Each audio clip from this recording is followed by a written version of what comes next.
அண்மை செய்தியாக பார்த்து வருகிறோம்.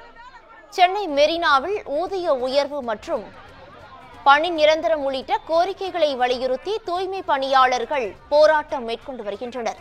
இதுகுறித்தான மேலும் விவரங்களை வழங்குவதற்காக எமது செய்தியாளர் சுப்பிரமணியன் இணைப்பில் இணைகிறார். சுப்பிரமணியன் வணக்கம். இதுகுறித்தான முழு விவரங்களை தற்போது பதிவு பண்ணலாம்.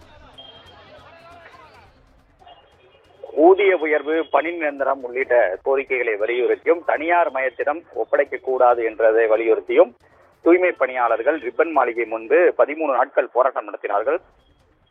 அந்த போராட்டத்திற்கு பிறகு போலீசார் வலுக்கட்டாயமாக அவர்களை கைது செய்தார்கள். அதன் பிறகு தொடர்ச்சியாக சென்னையில் பல்வேறு இடங்களில் அவர்கள் போராட்டத்தில் ஈடுபட்டு வருகிறார்கள்.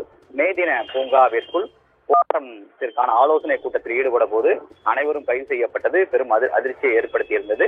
அதே போல நேற்று சென்ட்ரல் ரயில் நிலையத்திற்கு பின்புறத்தில் போராட்டத்தில் ஈடுபட்ட தூய்மை பணியாளர்கள் கைது செய்யப்பட்டார்கள். இரவு முழுவதும் அவர்கள் அலைக்கழிக்கப்பட்டு அதன் பிறகு விடுவிக்கப்பட்டார்கள். இன்று காலை சென்னை மெரினா கடற்கரையில் போராட்டம் நடத்த முயன்றதாக தூய்மை பணியாளர்கள் கைது செய்யப்பட்டிருக்கிறார்கள். உழைப்பாளர் சிலை அருகே ஒன்று கூடிய அவர்களை போலீசார் வலுக்கட்டாயமாக கைது செய்திருக்கிறார்கள். அருகில் இருக்கக்கூடிய சமுதாய நலக்கூடத்திற்கு அழைத்து செல்லப்பட்டிருக்கிறார்கள். அதே போல தங்களுடைய கோரிக்கை நிறைவேறும் முறை இந்த போராட்டம் தொடர்ந்து கொண்டுதான் இருக்கும் என்று தூய்மை பணியாளர்கள் தெரிவித்திருக்கிறார்கள். கூடுதல் விவரங்களுக்கு நன்றி சுப்பிரமணியன்.